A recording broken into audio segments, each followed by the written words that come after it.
Ladies and sinners, welcome to another Tuesday evening edition of the Sin City Sports Show presented by IE Sports Radio, your direct feed for all that is sports. I'm your host, Cale Henderson. We're back at it again every Tuesday evening, 7 p.m. Pacific Standard Time to 8 p.m. Pacific Standard Time. We're out here kicking ass, taking names, and talking all things Vegas sports. This is IE Vegas. A lot to talk about, especially a lot to digest. We're going to go over the year in review of the Las Vegas Raiders. Might be an awkward show because we're going to get real. We're going to be honest about the situation that's going on there. That is the Raiders. We've been honest about the dysfunction. We're not going to harp on that, but we're going to be real about what's coming this offseason. And it's time to start showing some optimism because as a sports fan, look what you got to start doing. Before we get into that, well, we're going to talk about UNLV basketball that's underway. Both teams are actually really good. Vegas Golden Knights are still on a hot streak. And I'm sure my boy Taryn Rodriguez will have no problems chiming in and giving me the lowdown on the Ramblers. That man is our volleyball show, Set Point. Make sure you guys reach or look into him on Spreaker.com because that dude is kick-ass. Taryn Rodriguez is the best teammate out there. Best teammate, workmate out there in the sports industry, probably sports radio industry. He's there all the times, man. Good evening to you as well, my man. Thank you so much for tuning in as always. When we get back, we're going to dive right into UNLV because this is the Sin City Sports Show, IE Vegas, presented by IE Sports Radio, your direct feed for all that is sports.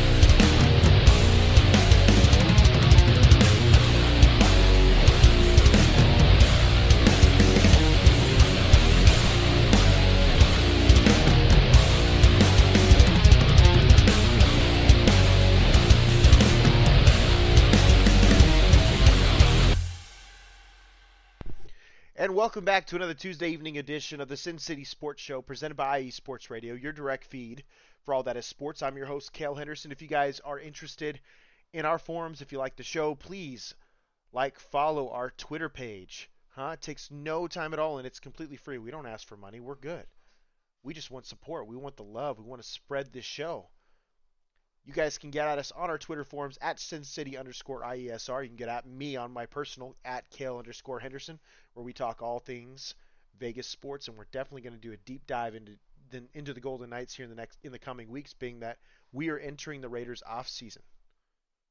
But before we get to that, we are going to talk about our platform here on IE Sports Radio, that lovely platform, that sponsor read. They deserve all the love they can get.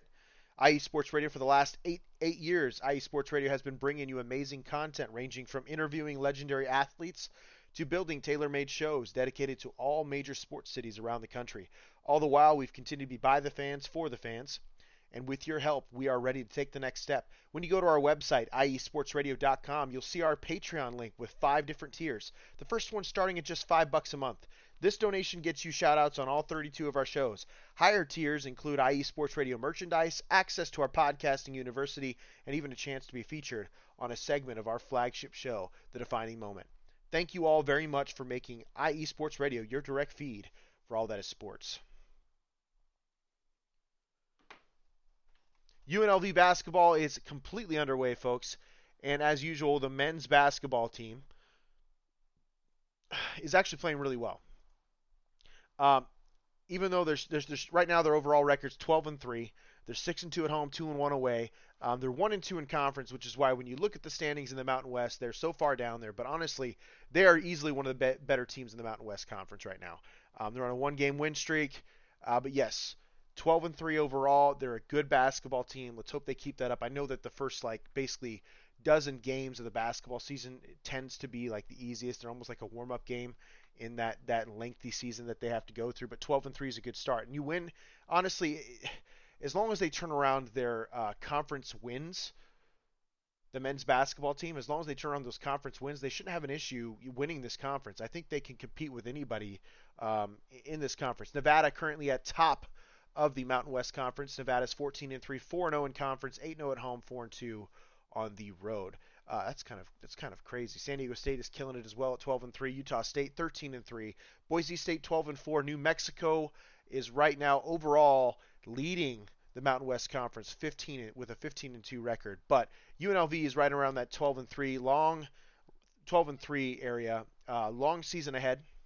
Still have 20 plus games easy. And I truly believe that UNLV basketball team is one of the really bright spots in UNLV athletic organization. So I'm not surprised that they are starting out 12-3. Let's do a quick churn over to UNLV women's basketball.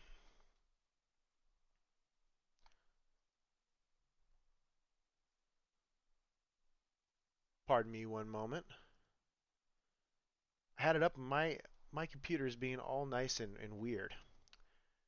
Schedule, stats, it's pretty easy. Wanna know why? Because UNLV women's, the Lady Rebels, are absolutely kicking ass right now. They're 14-2, first in the Mountain West Conference, and as of right now, they're on a one. Let's take a look at this, folks. 6-game win streak, absolutely killing it. Beats San Diego State on the 7th, 76-70. Their next game will be played on January 11th against at San Jose State. That'll be 8 p.m. I wonder if that'll be something that SoCal Sports will touch base on because Taryn Rodriguez is that guy. He's the SoCal guy. Nothing in the Ramblers at the moment. I apologize. Taryn Rodriguez chimes in. Yeah, that was a tough ending for the Raiders, but they'll be back in the spotlight. Yeah, they don't deserve it. I mean, it's because of the mystique, man. It's because of the shield. Honestly, it's honestly the greatest logo in the NFL, and I don't think that can really be um, argued. Their jerseys are tired, they're old school, but honestly, they're anytime you have a jersey vote, they're always in the top five. That black and silver always looks great. Nothing on the Ramblers at the moment. Season for them doesn't start for another 4 months, from what I was told, but it's all good. They should be just as good as last year. Hopefully, hope they bring home hardware all over again. But in the volleyball news, Vegas, UNLV women's volleyball hired Malia, and tell me if I'm pronouncing this wrong. I probably am. Shoji as their new head coach. Long story short, she was pivotal in helping develop the program's only Pac-12 players, Pac-12 Player of the Year in women's volleyball. Also, Sochi comes from a family of coaches. Yeah, I saw Lady Rebel Girl. She's on Twitter. She's a hardcore Lady Rebel. She don't play around with that, man. Anything UNLV, she's combative. She was really happy with this hire. Disappointed that they lost their head coach because that was a bad deal to Missouri. But sometimes, hey, if it's a better opportunity, it's a better opportunity. Um, all in all, man. Yeah, so she came from Utah, by the way. Listen, my affinity for Utah is my family is in Salt Lake. I have family in Salt Lake City. My grandfather, my mom's side, of course, her dad, they're Utes, and yeah, we got a thing there. I'm a big proponent of their football program. I think it's the most underrated program in the country, and I'm pretty positive Kyle Whittingham does more with less than any Power Five program in the United States, and I have no problem saying that. So I have an affinity for Utah. Plus that red and black is always pretty dope to look at.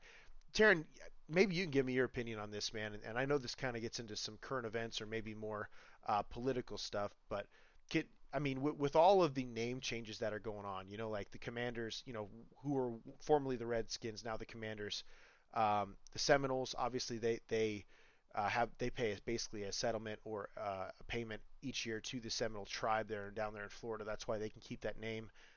North Dakota, a lot of people don't know they used to be the Fighting Sioux. Now they're the Fighting Hawks. I mean, what's your thoughts on the Utah Utes keeping that name? Like, um, I'm looking into that. I'm like, I was bringing it up with my grandpa. I'm really surprised they've been able to keep it, man. Anybody like the Kansas City Chiefs, I'm surprised they've been able to keep their name with the outpouring of support for Native American respect. And I don't know. I think maybe it's more so Redskins was more, I don't know. Redskins was probably more derogatory than anything else. That's probably why that happened. But just in general, like Cleveland, they had to change their name. Again, the Commanders had to change their name. Fighting Sioux. I don't think that sounds bad, but They had to change their name as well up in North Dakota. So what? Maybe you can give me your thoughts on that, man. You're a good dude, and you'll give me an honest opinion. Um, you think the Utes will end up having to change their name anytime here in the near future? I'm kind of interested in that. But yeah, Utah is a good program. They have good athletics, definitely across the board. Salt Lake City is a beautiful place. Hopefully, Soji fits in well here. Looking at UNLV women's again, so they're just killing it, man. They're the top of the Mountain West Conference. Men, the men's basketball team in the Mountain West, as of right now, would be ranked fourth, or they're tied at fourth. So hopefully these UNLV basketball programs, the men's and women's, can continue to keep this up because I mean it looks good. It looks great. This is the type of stuff you want to see from a team that's growing, an athletic department that really needs a fusion of energy and some UNLV football news. Barry Odom lost his offensive coordinator. Um, Bobby Petrino left. He decided to go to, if I remember correctly, Bobby Petrino decided to take the job in a limited role. Bobby Petrino hires. Let's take a look at SEC. He's going to Texas A&M. He will be the offensive coordinator um, at Texas A&M, which is interesting. Um, I'm that's a really interesting hire, and I think that's an interesting hire because one, he's got a ton of experience calling plays. He did a great job of bringing Lamar Jackson to the scene. I think he's a good fit for what Jimbo Fisher wants to do, which is run the football, spread the ball around. But I was really, it was interesting the way that happened. Obviously, Bobby Petrino's got to chase the bag. Okay, I get it. He's older. If he signs to UNLV and he doesn't get there and all that stuff, I get it. Barry Odom did a good job of bringing him on, but the realism of this world is Bobby Petrino probably got a big bump, and you just get more notoriety, and maybe it's something that allows Bobby Petrino to get back into that head coaching race in the Power Five that I'm sure he's looking for, even though that guy's always got controversy. Um, yeah, Bobby Petrino left UNLV. UNLV's new offensive coordinator, and from my understanding, he is actually a very well-respected uh, offensive coordinator um, out of Texas. Young, up and coming kid. Dude looks super, super young. But Brendan Marion is the offensive coordinator and quarterbacks coach. He worked under, I don't know why, all of a sudden I'm absolutely blanking, but he worked there under the head coach Texas Sarkisian. So he's got a good offensive mind. I think you're going to see a lot of RPO based systems. I think Texas runs one of the most unique offenses, and if Brennan Marion brings anything like that to UNLV, that's a really good thing for the Mountain West and for UNLV for sure. It'll help attract athletes. I think what a lot of folks need to understand is RPOs, the zone read system. It's dominating college football. It's dominated college football honestly since Chip Kelly went crazy with it in Oregon. And if Barry Odom, with this hire, I know he didn't get to keep Bobby Petrino, but with this hire, if Brendan Marion can bring in a solid, consistent offense that can put up 30 plus points a game, Barry Odom shouldn't do a bad. I mean, he's a defensive-minded coach. He shouldn't do a bad job recruiting defense for that specific team. You could see a pretty quick turnaround from a team that was already showing progression under the former head coach, so Marcus Arroyo. I totally believe that this is a pretty good hire. It's not as good as obviously he doesn't bring the same kind of cachet Bobby Petrino does, but from my understanding, this is a really good coach. He's 35. This will be his eighth school that he's worked at, and I mean he's got a ton of experience coaching receivers. He's got a ton of experience coaching offense in the eight stops. So let's see what he does. I'm kind of excited to see what if he brings any of that Sarkisian offense. If he brings that Sarkisian offense, it should be pretty fun to watch UNLV spread it out and do some really cool things. Vegas Golden Knights, um, still atop of the West, still killing it. First in the Pacific Division, 27, 13, and 2. Statistics are as follows. I mean, Stevenson is still leading in points. Riley Smith is leading in goals. Assists is being led by Stevenson. I do think that this team is in really good shape. Plus minus is owned basically when guys are on the ice is being owned by Jack Eichel. Eichel's just having man, he's having one hell of a year, dude. 32 points at this time. He's got 14 goals. I think he's like third or fourth on the team with 14 goals, which is excellent. Games played 29, so he hasn't totally played a ton of games. Um, quite half the schedule. He's got to stay healthy, but you know, realistically, dude, he's still kicking ass. Jack Eichel is having a turnaround game. Mark Stone is killing it as always. 17 goals, 21 assists, 38 points total. Riley Smith is leading the team with 18 goals, 11 assists, 29. Um, Jonathan Marshall, 15 goals. I mean, you're getting a lot of production. The one thing I am really kind of weary about is just William Karlsson. You know, since those days of really making the run and heading to that NHL title, William Karlsson has really kind of fallen to the wayside. He's played all 42 games for this Golden Knights team. He only has seven goals. The one thing I will say for Karlsson is he's killing it with assists. He's a great distributor of the puck. He's done an excellent job of doing that this year, and I truly believe it's a huge reason why they're doing really well. Phil Kessel's still being the Iron Man of hockey. Man, what is his age? 35? Dude, 35 and still playing full contact, like full speed hockey. He still has 17 points in the season. He's played all 42 games. What a beast, man. I mean, he's absolutely killing it. So this Golden Knight teams is still killing it, and first in the division. They're first in the West for sure. I know they're a long ways behind. If like you had to do, I mean, comparisons, they're obviously quite a bit behind those two Eastern Conference juggernauts. That would be the apologize Carolina Hurricanes, I believe it is, and let's take a look at the standings for that matter. So I'm not just choking that out. Take a look at because I know for a fact Dallas Stars are doing really well in the West as well. Still, I mean they're kind of right up there for that lead in the West. They're right behind. Let's take a look at the standings. That's right. The Boston Bruins are absolutely killing it. They have 68 points in the year already. They're 34 and 4. Sorry, 32 4 and 4.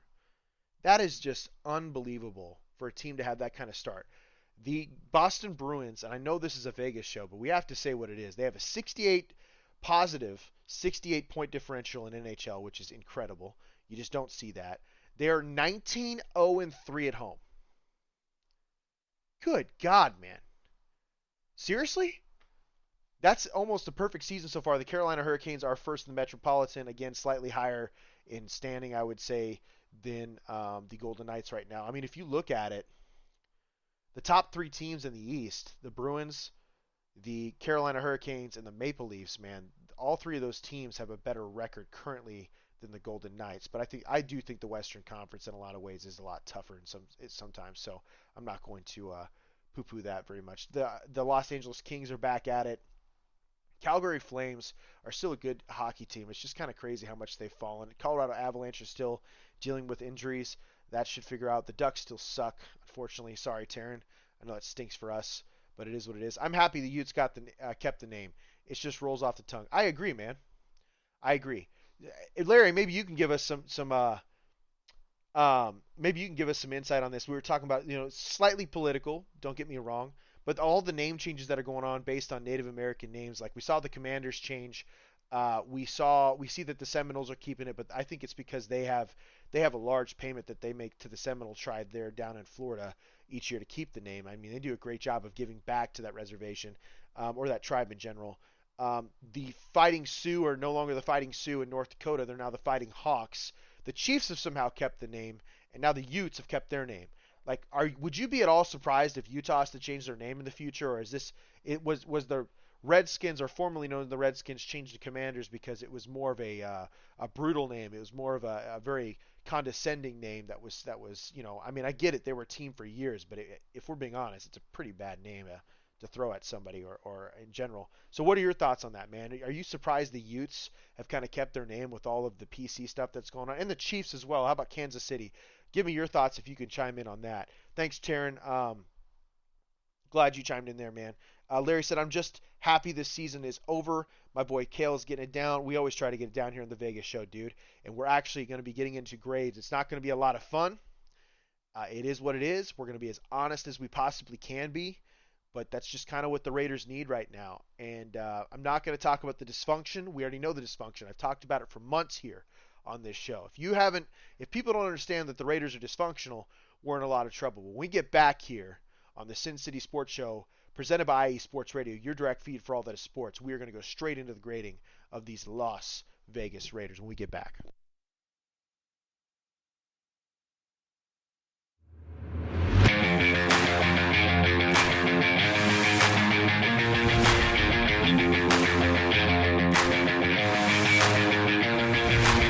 What's happening, sports fans? Are you a fan of Southern California sports? Are you looking for a show hotter than a hot summer day in California? Then look no further than the SoCal Supreme Sports Show, where I talk about all things Southern California sports.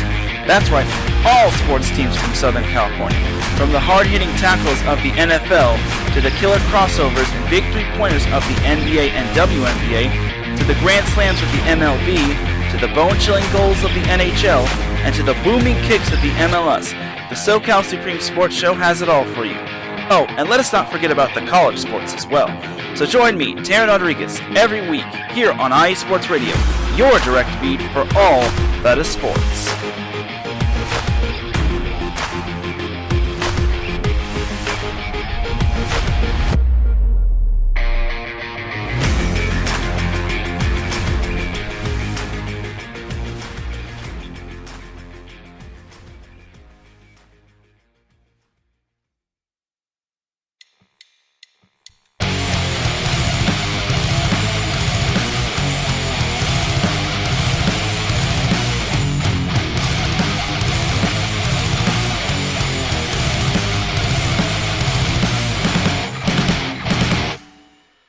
College football, and do you want to hear a college football show dedicated to all that is college football, including junior college and the CCAA and the NJCAA, the NAIA, and the NCAA, including Division III, Division II, Division I AA in the FCS, and Division I A in the FBS? Well then look no further. Join myself, Larry B., and my colleagues, Mr. H-Town Blake Henley, and Mr. Christian Espinoza, each week during the college football season for the latest in college football on 3 and Out College Edition, right here on IE Sports Radio, your direct feed for all that is sports.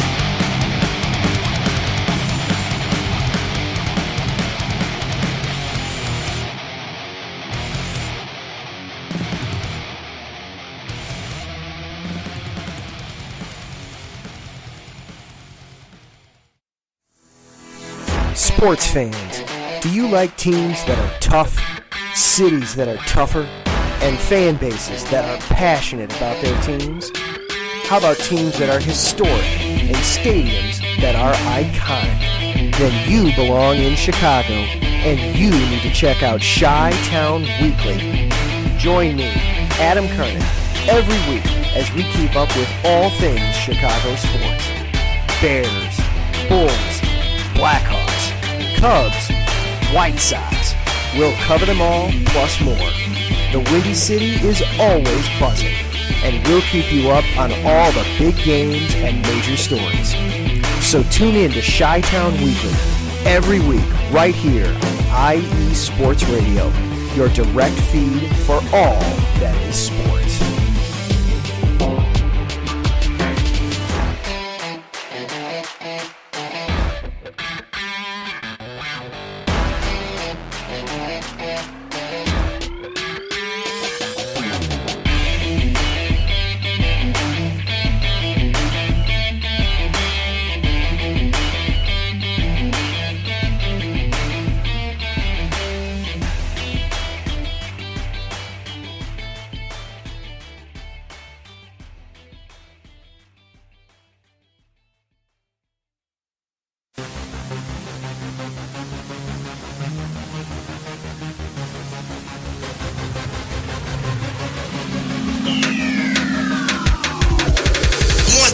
Everybody, this is Taryn Rodriguez. Are you a fan of volleyball? Are you a fan of Thunderous Spikes? Then I have the show for you, Set Point, where I cover NCAA men's and women's volleyball, high school boys and girls volleyball, beach volleyball, and even professional volleyball. Catch the action every week here on IE Sports Radio, your direct feed for all that is sports.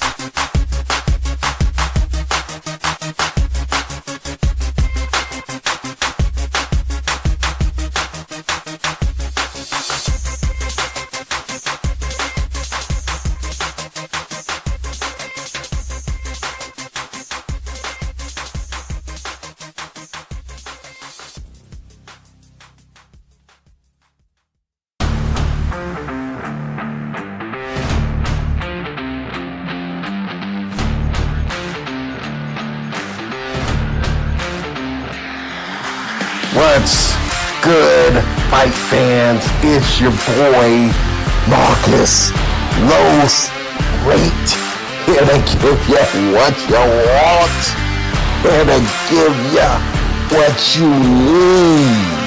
Yeah, man. Yeah.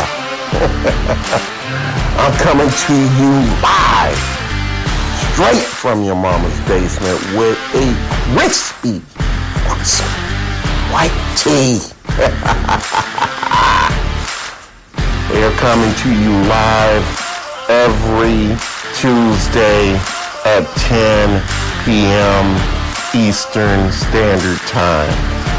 Powered by IE Sports Radio, your direct feed for all that is sports.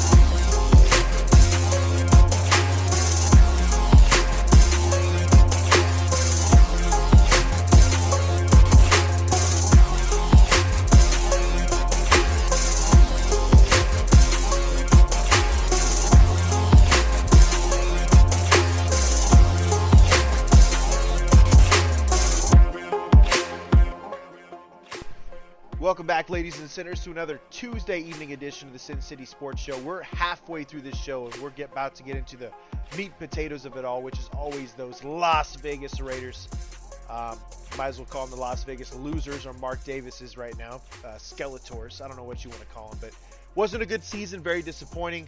Yeah, we're going to hash that out. Thank you guys, Taryn Rodriguez and Larry B., for tuning into the show. Thanks to my boy Max Jensen, who's always listening to the show and providing great feedback, telling me when the sound's whack, telling me when we're on good points, and he does a great job, man. It's a good friend, man. He's always listening to the show, and especially when he's cleaning windows out there, man. Stay warm. So Raiders season was what it was. We all understand it was a pain in the butt. We're going to go over grades. I think it's appropriate. It's the end of the season. We're fresh off of a tumultuous loss against the Kansas City Chiefs, showing that, honestly, I don't think it mattered who played quarterback this year. That offensive line is so hot garbage, and that defense is so bad, it wasn't going to matter. This team just wasn't built well.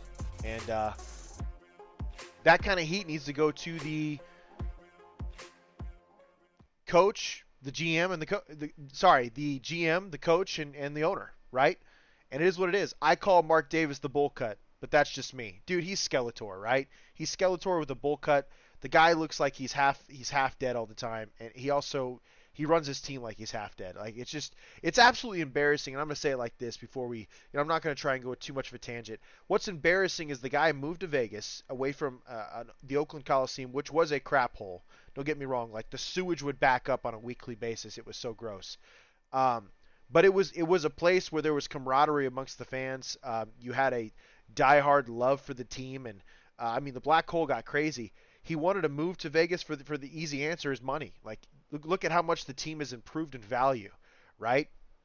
They went from being worth $970 million in Oakland to now they're worth, like, I think $4.3 billion, and that's just in 3 years. It's absolutely incredible the amount of value that he's created for this team by just moving to Vegas.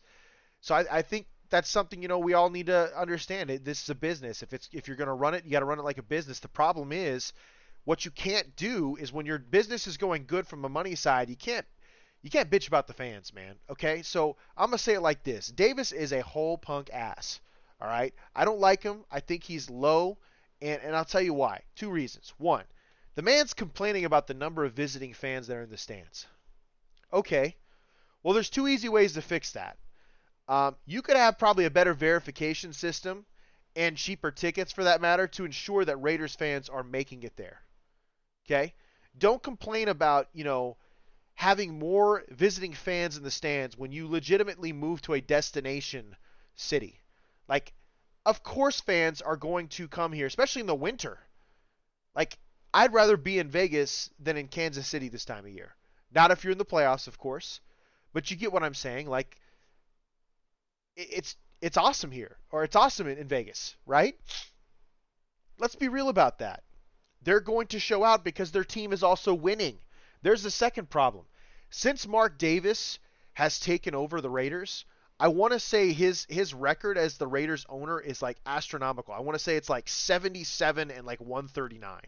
Like, it is absolutely awful. It's abysmal. He's had 2 winning seasons in 10 years of owning this football team. He took over for his late father, Al Davis, I think it was like midway through 2011, officially took over in 2012, and that's where all the bad decisions have started. Don't bitch about, I'm sorry, man, you cannot complain about opposing teams dominating when you're charging the type of ticket prices you're charging and your team is hot garbage. Run by a hot garbage coach who apparently can't win without Tom Brady or Bill Belichick. I'm going to say it right there. I don't care. You can hear it from me now. Right now, the evidence is pointing towards that. Look at what happened in Denver. And it is what it is, man. So that's where we go into grades. Mark Davis, you get an F, dude. You get an F. The last 2 years, I would have given you a B plus A for running the team into a profitable team. Like, it's an actual business now, man. Like, people want to be there. They want to sponsor the Raiders, like Twitch and all that stuff. The stadium is dope. The new headquarters is amazing, and I think it attracts free agents. The problem is you're not running the team well. It is hot garbage. So, and I feel for the young lady, the new president of the team, because now she's got to kind of clean up all the crap that he's done over the years. Like, let's be real. In a decade, when your record is like 77 and 139, you are a hot garbage owner. You don't know what you're doing. You mean well. I would never argue that. I think he wants to win. I think he loved his dad to death. I think he loves this franchise, but he doesn't know what to do, and he's put the worst people in place. So he gets an F. He was a horrible owner this year.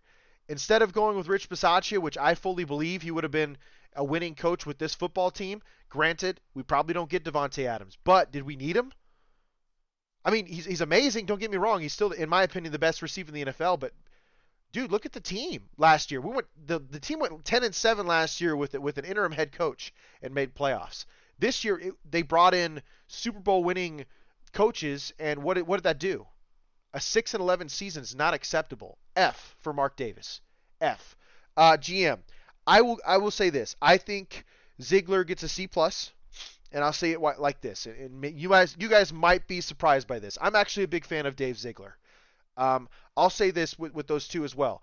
Dave Ziegler and Josh McDaniels, I have a hard time listening to their press conferences. I've been saying this on Twitter, and I 100% believe it. These guys are 100% politicians wearing football guy meat suits. Like, these guys are absolutely ass clowns. Like, they're just saying what we want to hear instead of being real with it. Instead of coming out and say, yeah, we suck this year, man, and it's on us. No, they're blaming the players, and they're using the franchise leader in yards, touchdowns, and everything else, I think wins as well, as a scapegoat. Like, those guys suck, man. Like, let's just say how it is. But with that said, I give Ziegler a C+. Here's why. GM Dave Ziegler pulled off the Devontae Adams trade. At the time, I think Chandler Jones was a great addition because I think he's helped Max Crosby grow. Max Crosby is a candidate for Defensive Player of the Year. He likely won't get it because he's a Raider, but he's still a freak of nature, and he's played really well. The re-signing of Max Crosby, right? I think Matt Collins was actually a really underrated free agent signing this year. Like, I think the guy was like second or third in receiving yards this year. And he's really never been a starting receiver before. So he did a pretty good job. Yes, it looked like he was lost out there some of the times. And he even admitted he didn't know the plays at times. But Matt Collins is actually a low-key underrated signing. Dude, seriously. And I'll give him this. And maybe these are excuses, but I'm going to show that kind of energy. I think he knows what he's doing when it comes to building a team. And I'm excited for the future, especially knowing that Dave Ziegler has 12 draft picks this year. And with Derek Carr, eventually, he's going to be cut. I don't see him getting traded. That is what it is. We'll talk about that, when we talk about the future of the Raiders, or at least this offseason. I'm just being a realist. It's not that I don't want the Raiders to get value. I'd love to see a first-round pick. But the reality is, if I'm Derek Carr, I'm not doing the team any favors. No effing way. Why would I penalize the new team I'm going to Why would I take away resources from them? No, force the Raiders to cut them. The Raiders don't want the $40 million in cap space on the books. Derek Carr has the leverage. He just legitimately has to have his agent tell them he's not going to waive his trade clause. And the Raiders will cut him probably today, to be honest with you. Or at least wait until that third day after the Super Bowl, right? So knowing that and understanding that we're probably not going to get draft picks for Derek Carr because, again, I don't foresee him doing the Raiders any favors. And you guys, and I tell you what right now, man, those dudes on Twitter saying nasty things to me about me because I say stuff like that, because I'm being real about the way the nature of the business is. It's not just because I'm a Derek Carr fan. I'm just being real. Like, why would he help the Raiders with what they did to him this year? They scapegoated him, man. It is what it is. Dave Ziegler, for all it's worth, gets a C+ because I think his draft was pretty damn good. I think he did a great job with Dylan Parham. That guy is an excellent run blocker. He had one of the highest run blocking rates in the league this year as a rookie. And he's one of the highest rated rookie offensive linemen. I like it. You guys heard me from day one. What's up, Taryn? Is what happening again? Oh, yeah, no, they're all punks, man. They're always calling you out saying, well, you don't know what you're talking about. I had a dude on Twitter today, I'm not going to say his name because he doesn't deserve it, but I mean, you can look at my feed. That dude was trying to tell me that the Raiders are going to go get Tom Brady and then spend the number 7 pick on CJ Stroud. Well, here's two things, man. One, there's no way Tom Brady would ever sign off on the Raiders using a really valuable pick like the number 7 pick and not bolster this really crap roster. Okay? And two, CJ Stroud is not going to be there at 7. There's absolutely no way in my mind after the way he played against Georgia a couple weeks ago that he's going to be there at 7. I'm being real, man. CJ Stroud looked excellent, and he was not the problem when Ohio State played them. Terrence says, yeah, Ziegler did good things for the... I agree. The problem is he handed quality players, or at least some areas of the team, to an idiot who doesn't understand how to call plays all of a sudden, or at least isn't a very good coach without Bill Belichick. It is what it is. I think Ziegler did a pretty good job. Parham was a good pick. Thayer Mumford actually played really well for a 7th-round tackle. 100%. Yeah, Brady and Stroud. That's what the guy was saying. I was saying there's just no way. The only way that happens is if the Raiders trade up, and it's not out of the... I mean, it's not... I give it like a 22% chance or a 20% chance. But I guess if I'm Tom Brady and I'm agreeing to come to this roster, I'm not agreeing to come to this roster without the knowledge or without, telling Josh McDaniels and Dave Ziegler, you better load up this damn roster because it's trash. And there's absolutely no way in my mind that Tom Brady is going to be okay with them trading up or trading away a bunch of them 12 picks to go get the future quarterback. He won't be okay with it because he's going to want the Raiders to use those assets to better the team. What happens with Stidham and Garbers? I'm baffled by that. Stidham had one good game and then he came back to reality, man. I don't think San Francisco had film on him. I honestly, truly believe that the offense that was ran against San Francisco in a lot of ways was completely different than what he ran with Carr. Josh McDaniels ran with Carr all season. And it made it look more like a hit job than anything else. And it came by surprise. But, I think the Chiefs did an excellent job of studying the Raiders. And they've quite frankly embarrassed them. Like you saw, 10 other times this season, the Kansas City Chiefs just outcoached and outplayed Josh McDaniels and the Raiders. And again, that's an absolute direct, shot at Josh McDaniels. Back to Dave Ziegler. You had the Thayer Mumford draft pick. I loved it. I thought he did a great job. I totally see him being the future right tackle. The two positions I think the Raiders really need to address this offseason on the offensive line are either the center position or you move Dylan Parham, which we've been saying since the very beginning. If you guys have been around since the draft coverage started this year, I said after Dylan Parham was drafted, he would likely be the starting center in place of Andre James next year because Andre James is absolutely horrible. Awful. I would rather go with the cheaper Dylan Parham than deal with Andre James's BS and lackluster play. The guy gets tricked by simple twists on the offensive or defensive line on a consistent basis. That whole offensive line, man, with the exception of maybe the tackles, because again, I think if you put a veteran guard next to Thayer Mumford looks like a beast. I definitely think he's better than the right tackle of the Chiefs, that Wiley guy. 100% believe Thayer Mumford could be better than him. But he needs a veteran inside of him that can show him the ropes and create some sort of symmetry, right? Synergy.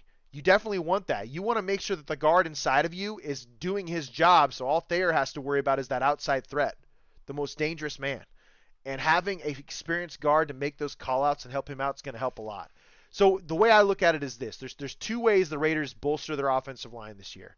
They either move Parham to center, and they draft a guard and they sign a really good guard in the free agency, right, which would immediately bolster this line and make it more palatable for a Tom Brady to come in and do a good job.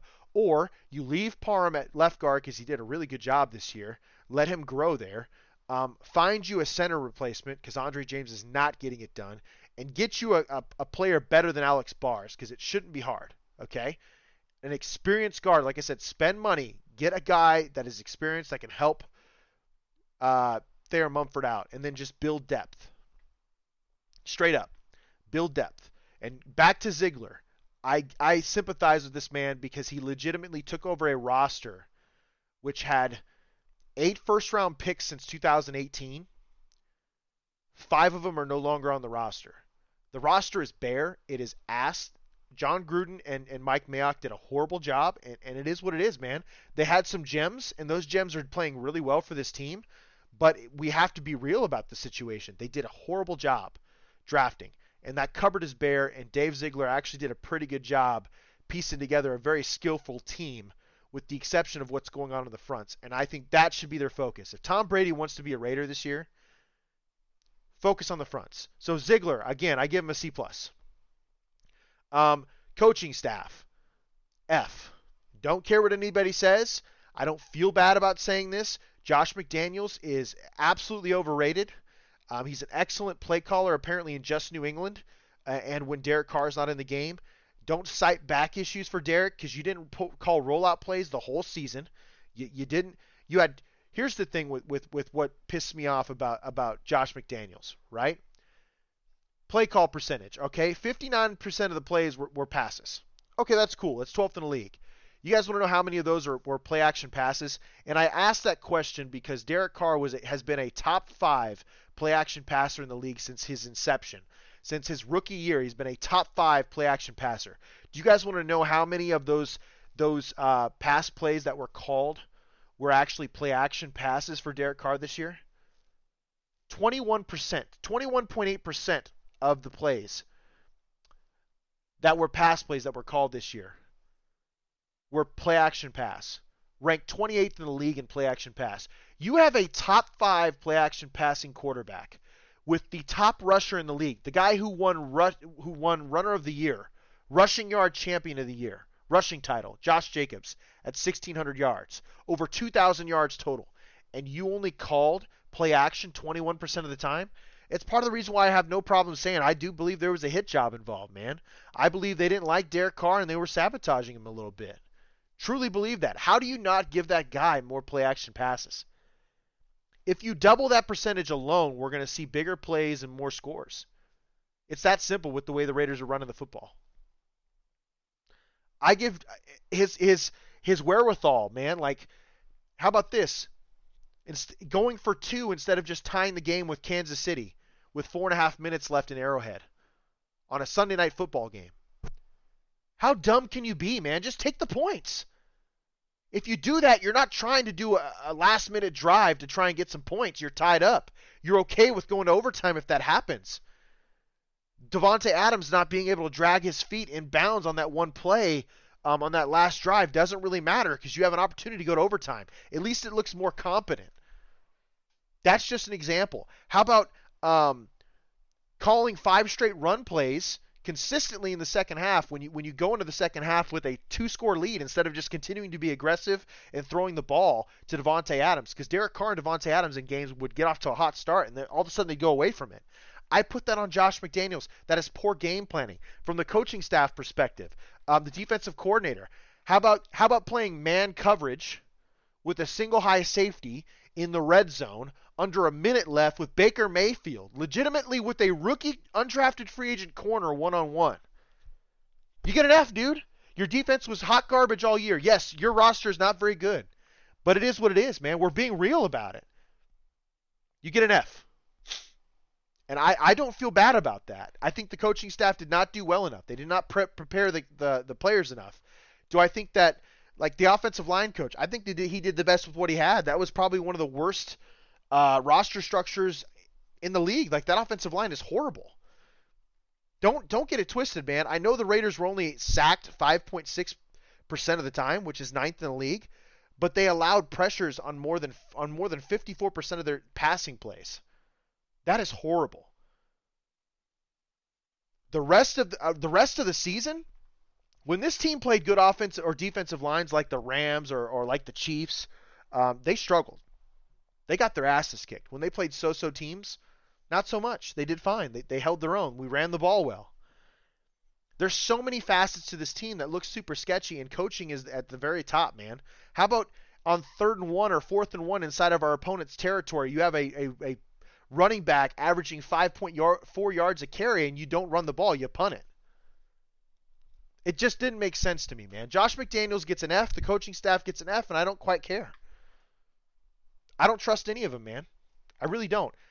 Edgar Bennett, the wide receiver coach, is probably the only one that gets a pass. He's probably the only one that gets like a B grade or higher, but he had Devontae Adams.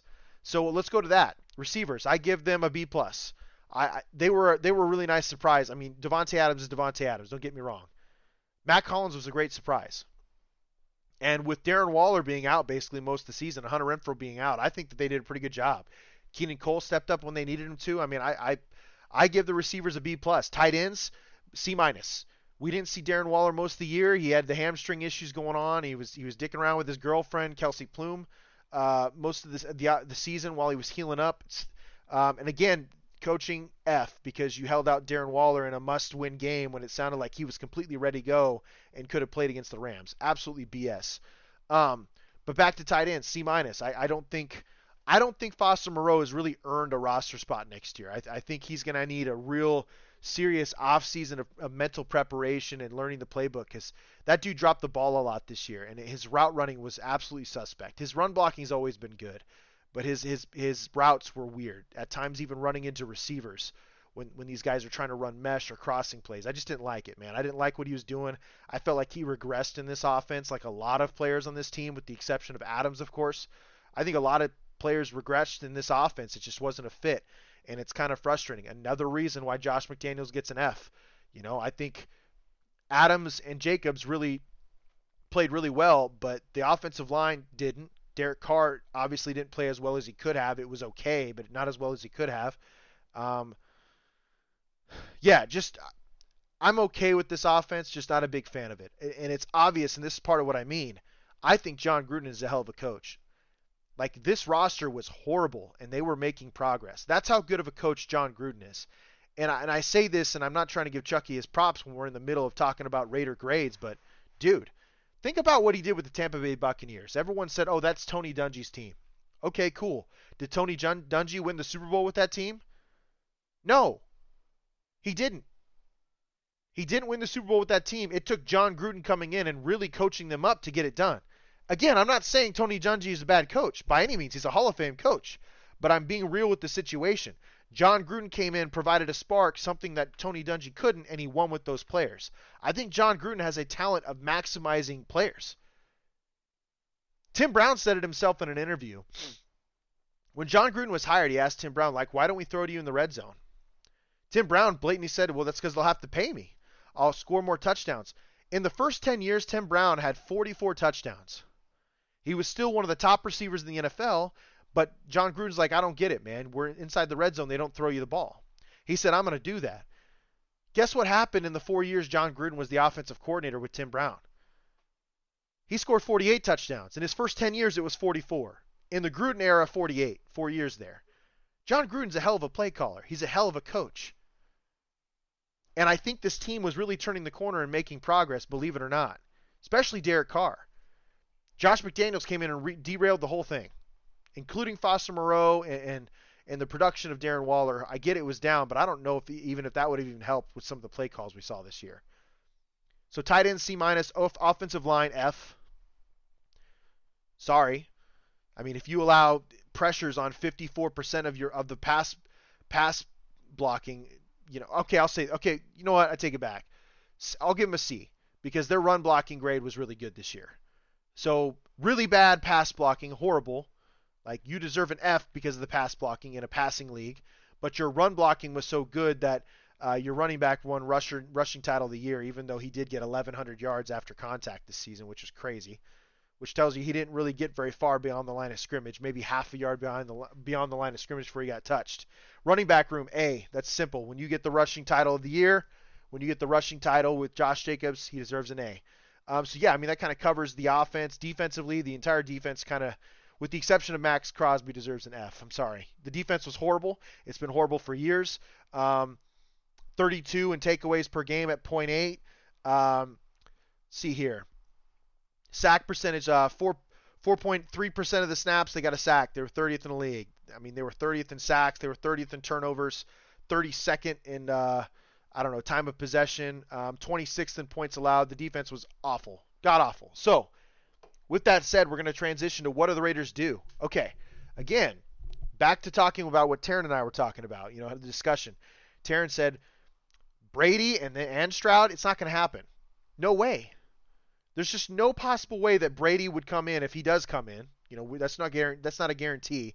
Tampa still has a really good roster, and they had a lot of injuries this year on the offensive line. Those dudes come back next year, and they happen to be all pros at their position, by the way. Ryan Jensen and Tristan Wirfs and those guys. Those guys are all pros. They're excellent players. Tom Brady comes in. I don't understand how that guy can sit there and say, "Oh, we'll get Stroud at 7." One, Stroud's not going to be there after 3.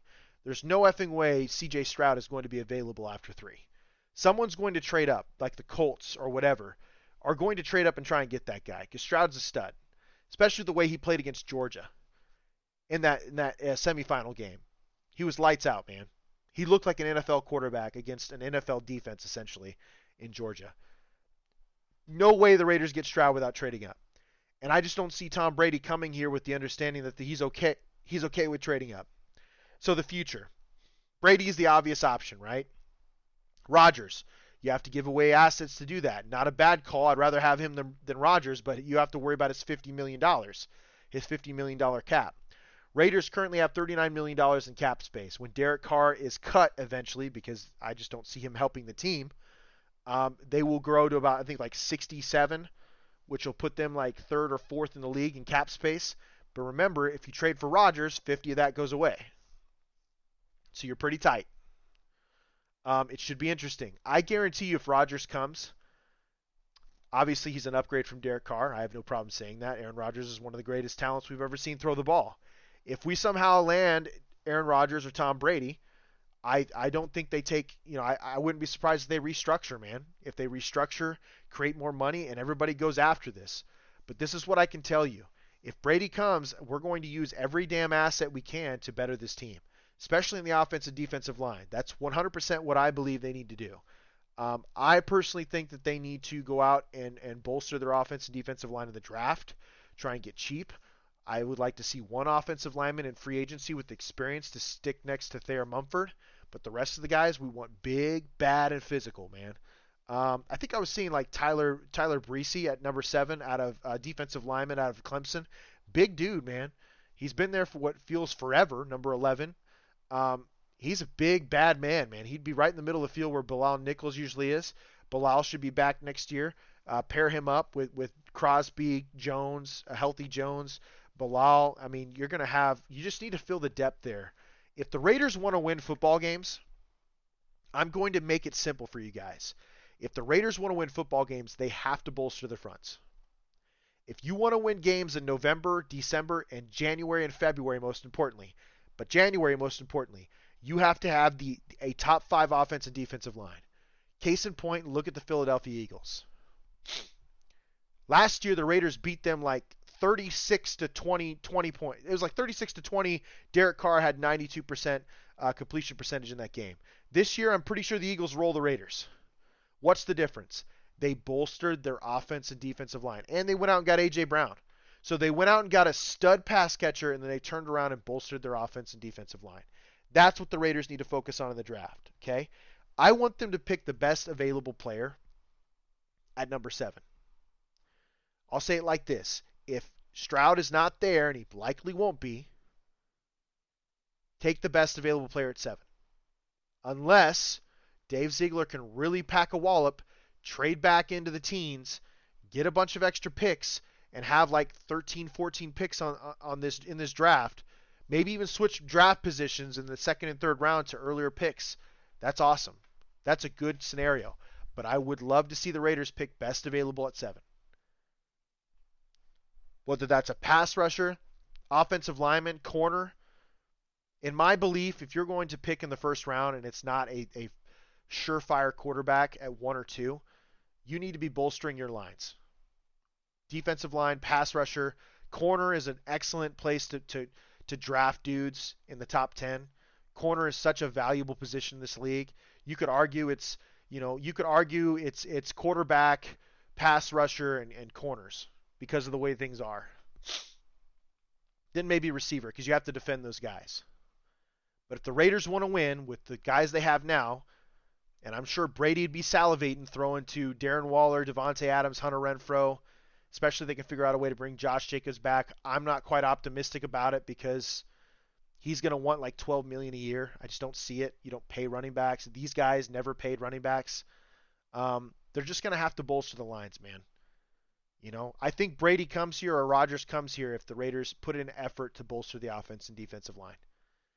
And if they can get the sack numbers up, that's going to help the turnovers grow, and it's going to put the defense in a position where they jump from like basically being 26, 27 total in the league to somewhere around 14 or 15. If you do that with an Aaron Rodgers or Tom Brady and the weapons the Raiders have, they'll have no problem winning games. I'll put them in the same class as the Bengals, who I think are probably, you know, next to the Eagles, the most dangerous team in the league right now. Yeah, I mean, pretty simple, man. Number 7, best available, or trade back into the teens and try and load up on offense and defensive linemen, you know, with mid, first, and second round players. I think that's great. I think it'd be an excellent position for the Raiders to be in. A few guys I think they need to re-sign. I wouldn't mind seeing Mac Hollins back. He will be 30. If you can get somebody cheaper, that'd be awesome. But I don't see it happen. I think Mac did a pretty good job, and in his second year in the system, he'll probably do a better job. They need to probably draft or sign a speedster. I'd like to see somebody who could really stretch the field. Let's see here. I'd like to see him sign a right guard. I'd love to see him re-sign Rock Ya-Sin. I think Rock Ya-Sin would deserve it. He played really well until his injury. Let's see here. One of the things I do think the Raiders need to do is try and get some of our backups more playing time, especially on the defensive line. The kid out of Buffalo, I don't know why all of a sudden I'm blanking on his name because I had it, but he was drafted a couple years ago to be a pass rusher. I'd like to see him get more playing time. Let's see here. They need to bolster that linebacking core. I mean, this entire roster needs work, man. But if the Raiders want to win now, they really need to focus on the offense and defensive line, and they'll be fine. Absolutely fine. And I'd be real with you guys, and I'm not going to be stuck up, dude. I personally believe if Tom Brady comes here, they could easily be playing for the championship. He brings those type of players. Folks love winners, man. And look what Tom did in Tampa Bay. Veteran players who want to win a bowl, want to win a ring, they're going to come here on the cheap and help the Raiders out. 100% believe that. I don't think you get the same effect from the Garoppolos of the world. I just don't see it. It would be interesting to see what happens with Daniel Jones. If Daniel Jones doesn't get picked up by the Giants, I wouldn't mind seeing him in a Raiders uniform. He played really well this year. And he's probably more of a fit for this offense than Derek Carr was. Honestly. So just something to think about with the Raiders, man. We love our Raiders, but they have to make improvements. And I'm hoping Dave Ziegler can do that because I just don't trust this coaching staff. I don't. Don't trust the owner either. You guys heard it here first, man. I'm not trying to be negative all the time, but we're just trying to be real. We're always going to be real with it, man. Because you know how it is. It's IE Vegas. This is the Sin City Sports Show presented by IE Sports Radio. Your direct feed for all that is sports. I'm your host, Cale Henderson. You guys can get at us on our forums at Cale Henderson at Cale_Henderson on Twitter, at Sin City _IESR. You can tune in every every Tuesday, 7 p.m. Pacific Standard Time, where we always keep it real here. Thank you folks so much for tuning in. As always, love, peace, and hair grease, folks.